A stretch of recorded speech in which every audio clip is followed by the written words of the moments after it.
After completing this lesson, you'll be able to extrude a freeform body to create a complex shape, and convert the freeform body to a solid using patch tools.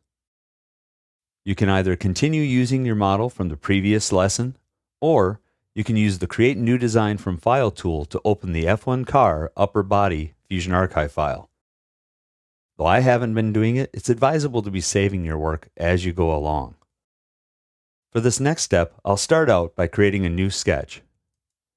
I'll create the sketch on the XY plane, and I want to look at the back of the model. I'll start a circle and set the diameter to 25 millimeters. Then I'll locate it directly above the origin point using a horizontal vertical constraint, and then start the dimension tool to position it 29 millimeters above the base. This will align it with the standard specifications, as well as giving a little more than the minimum 3 millimeter clearance. With the sketch complete, instead of using an extrude tool as a solid, I'll create another form. Freeform bodies can be made from primitives or using more traditional techniques such as extrude.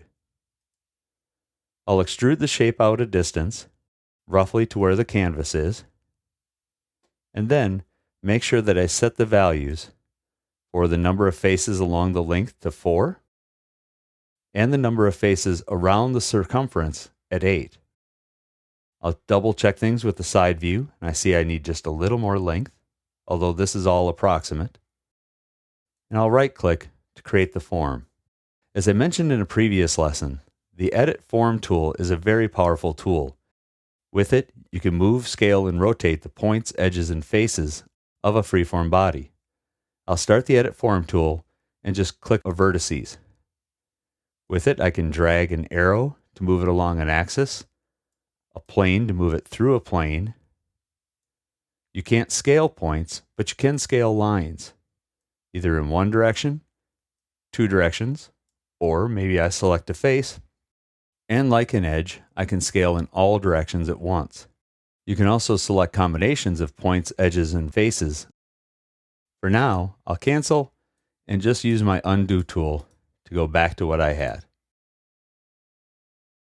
There. Now I'd like to use Edit Form again. This time I'll double click the front edge of my cylinder. With this, I can click the middle and scale the whole thing down, come over to the side view, and move it down into the body. I want to make sure that it's small enough to fit into the space just underneath this top surface. I can go and do other refinements as well, such as grabbing two edges and pulling them inward just a little bit. When I do this, I'll realize that I missed an important step. For a model like this, which is symmetrical, when you're using Edit Form, you should engage symmetry. I'll undo this last move, and then go to the toolbar and select Mirror Internal Symmetry, and pick two faces on either side of what should be the center line. When I click OK, it will make it so any change I make is done on both sides. So I'll start Edit Form again, select those same two edges, and you'll see their matching edges on the opposite side are also selected. Pull this in slightly, and then once again scale the whole thing down a little, and match the form just a little better, although I'm kind of liking what I have here. Continue this process until you get the form that you want.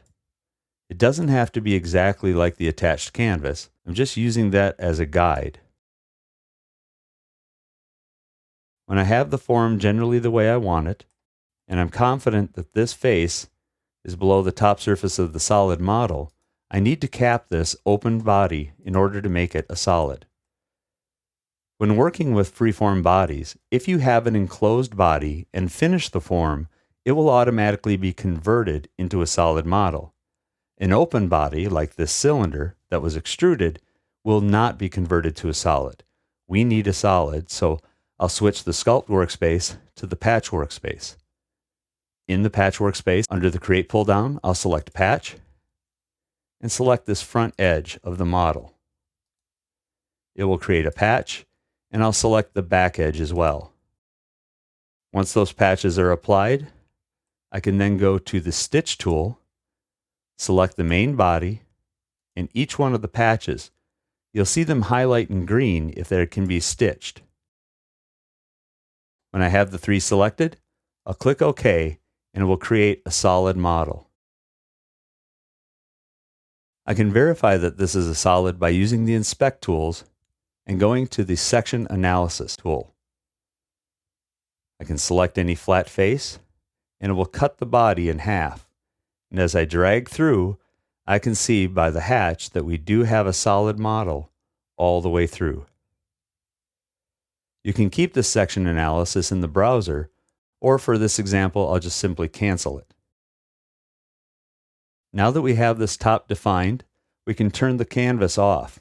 It gives us a little more clarity when looking at the model. When I look at it, it looks like this part of the body is getting just a little bit too close to the opening. We need to be able to machine this and need to make sure it's smooth.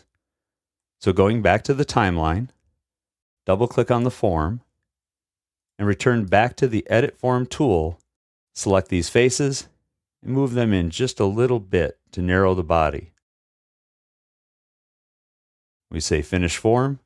It looks like it's given us some extra space.